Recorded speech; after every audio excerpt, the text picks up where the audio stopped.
గజం కేవలం 500 రూపాయలతో 1210 గజాల భూమి కేవలం 6 లక్షలు మాత్రమే. చేరి వచ్చిన ప్రతి అక్కకు, ప్రతి చెల్లికి, ప్రతి అమ్మకు, ప్రతి అయ్యకు, ప్రతి అన్నకు, ప్రతి తమ్ముడికి మీ రాజశేఖర రెడ్డి బిడ్డ శిరస్సు వంచి చేతులు జోడించి మనస్ఫూర్తిగా నమస్కరించుకుంటోంది. ఈరోజు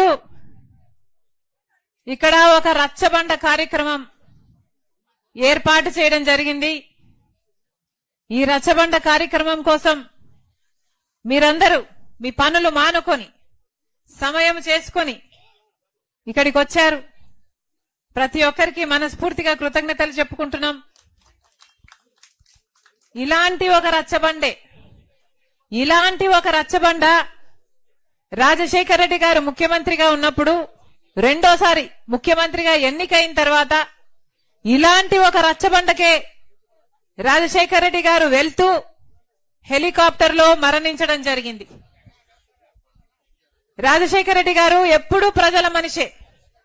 రాజశేఖర రెడ్డి గారు 30 ఏళ్ల రాజకీయ జీవితంలో ఎప్పుడూ ప్రజల మధ్య ఉన్నారు.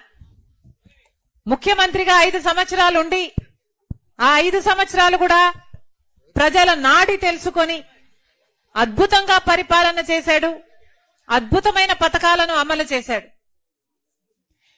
5 సంవత్సరాల తర్వాత 2009లో మళ్లీ ఎన్నికలు వస్తే ఆ ఎన్నికల్లో గెలిచిన తర్వాత రాజశేఖర రెడ్డి గారు ఒక రచ్చబండ కార్యక్రమము నీకు శ్రీకారం చుట్టి నేను చాలా చోట్లకు, చాలా గ్రామాలకు రచ్చబండ కార్యక్రమానికి వెళ్ళాలి అని అనుకున్నారు.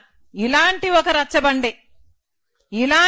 రచ్చబండే ఎక్కడైతే మహిళలు, వృద్ధులు, విద్యార్థులు, యువకులు ఇలాంటి వాళ్ళందరూ వచ్చి వాళ్ళ సమస్యలు ఏదైనా చెప్పుకోగలగాలి, ఆ సమస్యలన్నీ నేను పరిష్కరించగలగాలి అన్న ఉద్దేశంతో రాజశేఖర రెడ్డి గారు ఇలాంటి ఒక రచ్చబండే ఏర్పాటు చేసి ప్రతి చోటికి ఎన్ని చోట్లకు వీలైతే అన్ని చోట్లకు వెళ్ళాలి అనుకున్నారు.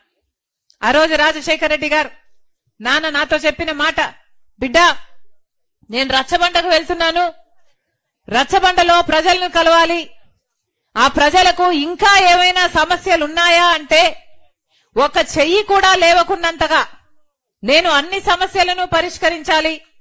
అందరికీ ఇల్లుండాలి, అందరికీ పెన్షన్లుండాలి, అందరికీ ఆరోగ్యశ్రీ అందాలి, అందరికీ ఫీజు రీయింబర్స్మెంట్ ఉండాలి, అందరికీ ఉద్యోగాలు ఉండాలి.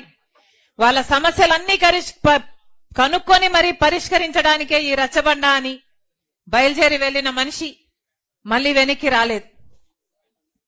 అందుకే ఈ రచ్చబండ కార్యక్రమం అంటే నాకు చాలా ఇష్టం.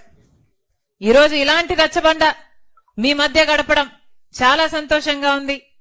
రచ్చబండ అంటే మేం మాట్లాడడం కాదు, రచ్చబండ అంటే ప్రజలు మాట్లాడడం, మీరు మాట్లాడడం, మీకున్న సమస్యల గురించి, ప్రభుత్వం నుంచి మీకు ఇంకా ఏమి అందలేదో, మీకు ఇల్లు అందలేదా, మీకు వ్యవసాయం ఎలా ఉంది, మీ బిడ్డలకు ఉద్యోగాలు ఎలా ఉన్నాయి, మీ బతుకులు ఎలా ఉన్నాయి, ఇవన్నీ మీరు మాట్లాడితే సమాజం వినడానికే ఈ రచ్చబండ.